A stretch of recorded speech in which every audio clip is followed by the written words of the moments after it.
കാറിൽ കയറുമ്പം തന്നെ എപ്പോഴും പ്രത്യക്ഷീകരണ പ്രാർത്ഥനയും പ്രാർത്ഥിക്കും, ജപമാലയും ചൊല്ലിയാണ് എപ്പോഴും ഏത് ദൂരേക്ക് അപ്പുറത്തെ വീട്ടിൽ കാറിൽ പോവുകയാണെങ്കിൽ പോലും കാറിൽ കയറിയ ഉടനെ തന്നെ പ്രത്യക്ഷീകരണ പ്രാർത്ഥനയും ജപമാലയും സർവ്വശക്തനായ പിതാവും പ്രാർത്ഥിക്കും.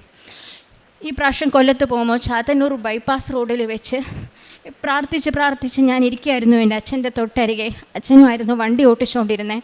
ഓപ്പോസിറ്റ് ഒരാൾ ഫുൾ ഫോഴ്സിൽ റോങ് ഡയറക്ഷനിൽ വന്ന് കാറ് ഫുൾ ഫോഴ്സിൽ ഇടിക്കുകയായിരുന്നു. കാറ് മൊത്തത്തിൽ ഡാമേജായി.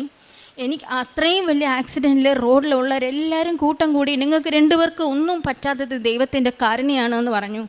ഇതിൽ അത്ഭുതം എന്താണെന്ന് വെച്ചാൽ കാറ് മുഴുവനും ഫുള്ളും ഡാമേജായി. കാറിൻ്റെ അകത്ത് കൃപാസന മാതാവിൻ്റെ ഫോട്ടോയും ഉണ്ടായിരുന്നു. ഞാൻ വായിച്ചുകൊണ്ടിരുന്ന കൃപാസന മാതാവിൻ്റെ പത്രവും ലോക്കറ്റും ഫ്രണ്ട് ഡാഷ്ബോർഡിലുണ്ടായിരുന്നു.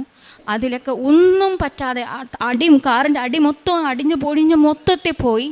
ആ കൃപാസന മാതാവ് വരുന്ന പത്രവും ആ ഫോട്ടോയും എൻ്റെ അച്ഛൻ്റെ സ്റ്റീറിങ്ങിൻ്റെ അടുത്തുണ്ടായിരുന്ന മാതാവിൻ്റെ ലോക്കറ്റും ആ പരിസരം മൊത്തവും എന്നെയും എൻ്റെ അച്ഛനെയും ഒരു പോറൽ പോലും പറ്റാതെ മാതാവ് രക്ഷിച്ചു. കൂട്ടം കൂടി ആൾക്കാർ മൊത്തം ചോദിച്ചു, നിങ്ങൾ ഈ നിമിഷം ജീവനോടെ ഇരിക്കുന്നത് എന്തോ ഒരു അത്ഭുതമാണെന്ന് പറഞ്ഞു. ഞാൻ എല്ലാവരോടും പറഞ്ഞു, എന്തോ ഒരു അത്ഭുതമല്ല, ഞങ്ങൾ അകത്തിരിക്കുന്ന മാതാവിനോട് ഞാൻ വായിച്ചുകൊണ്ട് വന്ന പ്രത്യത്തിൻ്റെ ശക്തിയുമാണെന്ന് പറഞ്ഞു.